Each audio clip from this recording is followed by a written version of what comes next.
Hi உறவுகள் அனைவருக்கும் காலை வணக்கம். இந்த வெயில் காலத்தில் எவ்வளோ தண்ணி குடித்தாலும் தாகம் தீர மாட்டேன்னுதுங்க.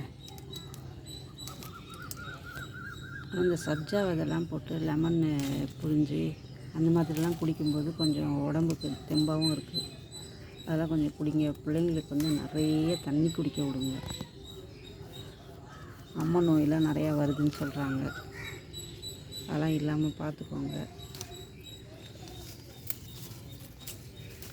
நிறைய விஷயங்கள் நமக்கு தெரிஞ்சாலும் நம்ம ஒரு சில இதில் ஃபாலோ பண்ணுறது கிடையாது. இப்போ இருக்கிற நவீன காலகட்டத்தில் எல்லாத்துக்கும் மருந்துன்னு பழைய மருந்தெல்லாம் நம்ம மறந்துட்டோம் நிறைய.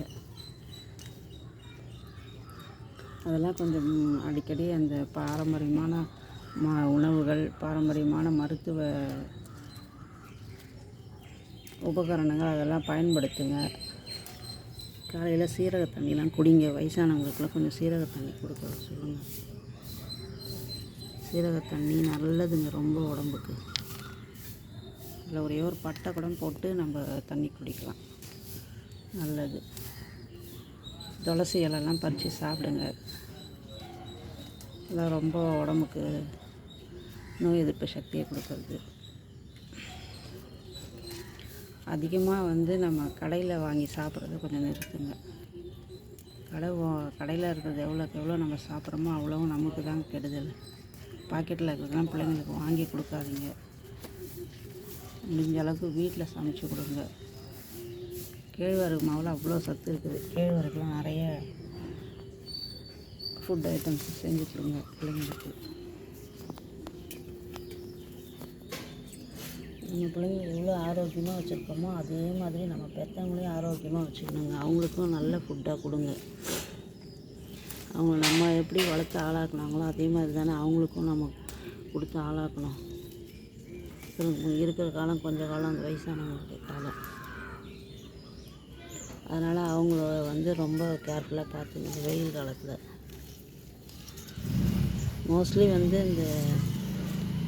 யங்ஸ்டர்ஸ்லாம் கொஞ்சம் நேரம் பெரும்பாலும் ஹெல்மெட் போட்டுன்னு போங்க. பெற்றவங்கள பற்றி கொஞ்சம் நினைங்க. உங்களுக்காக வாழ்கிறாங்க. உங்களுடைய சந்தோஷம்தான் முக்கியம்னு நீங்கள் நினைக்காதீங்க. நீங்கள் இல்லைன்னா அவங்களால இருக்க முடியாதுன்றதையும் உணருங்க. ஹை ஸ்பீடில் போகாதீங்க.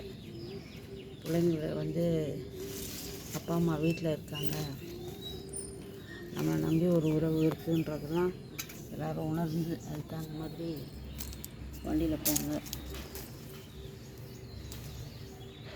எவ்வளோதான் நவீன காலம் வளர்ந்தாலும் நம்ம அந்த பாசன்ற ஒன்றை மட்டும் யாராலும் எவ்வளோ பணம் கொடுத்தாலும் விலை கொடுத்து வாங்க முடியாதுங்க. அதேமாதிரி ஆரோக்கியத்தையும் விலை கொடுத்து வாங்கவே முடியாது. ஆரோக்கியம் இருந்தால் தான் பணம் சம்பாதித்தாலும் அதை நம்ம அனுபவிக்க முடியும்.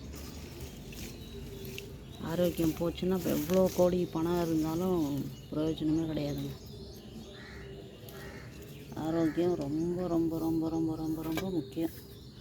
எல்லோரும் அது ஃபாலோ பண்ணுங்க. ஏன்னா ஆரோக்கியம் போச்சுன்னா சகலமும் போச்சு. ஆரோக்கியம் ரொம்ப முக்கியம். அதனால் நல்ல உணவுகளை, ஆரோக்கியமான ஹைஜீனிக்கான உணவுகளை சாப்பிடுங்க. சுத்தபத்தமாக இருங்க. ரொம்ப சுத்தமாகவும் இருக்கக்கூடாது. முடிஞ்ச அளவுக்கு நம்ம எவ்வளோக்கு எவ்வளோ நம்ம உடம்புக்கு தகுந்த, ஒவ்வொருத்தருக்கும் ஒரு மாதிரியான உடம்பு. அந்த உடம்புக்கு தகுந்த மாதிரி தான் ஒரு ஃபுட்டு நம்ம எடுத்துக்க முடியும். எல்லோரும் சொல்கிறாங்கன்னு இவங்க இது சொன்னாங்க அவங்க அது சொன்னாங்கலாம் சாப்பிட முடியாதுல்ல. நம்ம உடம்புக்கு ஏற்றுனா தானே நம்ம சாப்பிட முடியும். உங்களுக்கு எது முக்கியம் இல்லைன்றதை நீங்கள் தான் முடிவு பண்ணணும். ஓகே நண்பர்களே, நன்றி.